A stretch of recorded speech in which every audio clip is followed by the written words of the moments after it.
এখন কিছু আসেন এনসিপির মাধ্যমে ছেড়ে দিত তাইলে এগুলো ওরে ভাই এনসিপির বিএনপির ঢুকলি বিএনপির খাওয়া থাকতো না, চাঁদাবাজি করতে পারতো না, লুটপাট করতে পারতো না, ছিনতাই করতে পারতো না।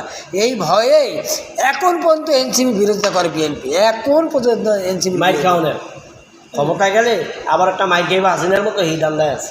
আমরা দেখেন একটা কথা দুজনের সামনে করলাম 6 মাস বছর না থাকি একটা মাইক তো খাবেই, মায়ের করলে আওয়ামী লীগরা বিএনপিকে মাইরিয়ে দেশ ছাড়া করবে।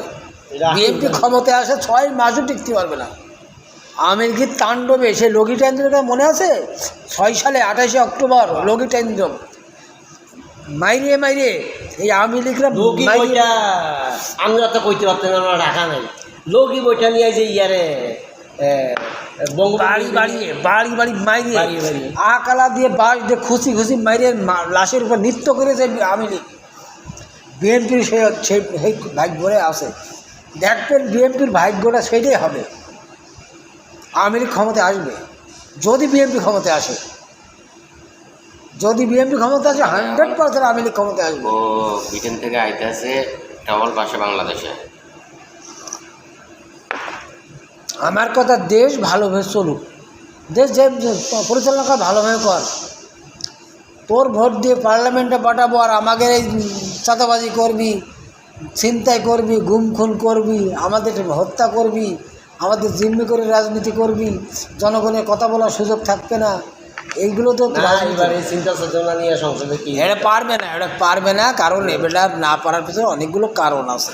কারণ জামাত যে অবস্থানে ছিল সেই অবস্থানে তো নেই, আছে। জামাত যে ইন্ডিয়ার চরমুনা মেরে দিছে, হ্যাঁ চরমুনা 150,000 মেরে আছে জামাতের লোকের জোট যায় 150,000 জামাত কয়ে শুনবে। ওটা হলো রাজনৈতিক বক্তব্য। কিছু সিদ্ধান্ত তো এই 2-4 দিনের মধ্যে হয়ে যেতে হবে, জানুয়ারির মধ্যেই। ভোট না কয় তারিখে? ফেব্রুয়ারি 12 তারিখে। অনেক ভেজাল আছে। ভোটে এই যে বিএনপি নেতারা হুমকি দিচ্ছে যে আমাদের ভোট না দিয়ে যেতে দেবো না, হাত পা ভেঙে দেবো, এত হুমকি ধামকা দিচ্ছে। এই যে হাবিবুর যেটা বক্তব্য এখনই সেনাবাহিনী মারালেন না, হাবিব জামাইরানের দরকার।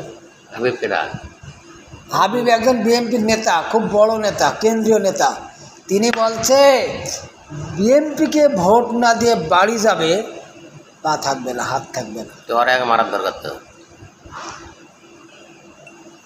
সেনাবাহিনী এখনই যদি 1 লাখ সেনাবাহিনী আরো লামাইব, যদি ম্যাজিস্ট্রেটি পাওয়ার দিয়া ইচ্ছারমে দিয়া দেয়, হাবিবকে এখনই বাইরে যে সব সোজা হয়ে যাবে। আরে সেনাবাহিনী তো বড় শয়তান, সেনা প্রধান তো বড় শয়তান। কি করবো বেড়া যাইব কে মানে সেনাবাহিনী বাংলাদেশের প্রথম সারির শক্তিশালী হলো সেনাবাহিনী। সেই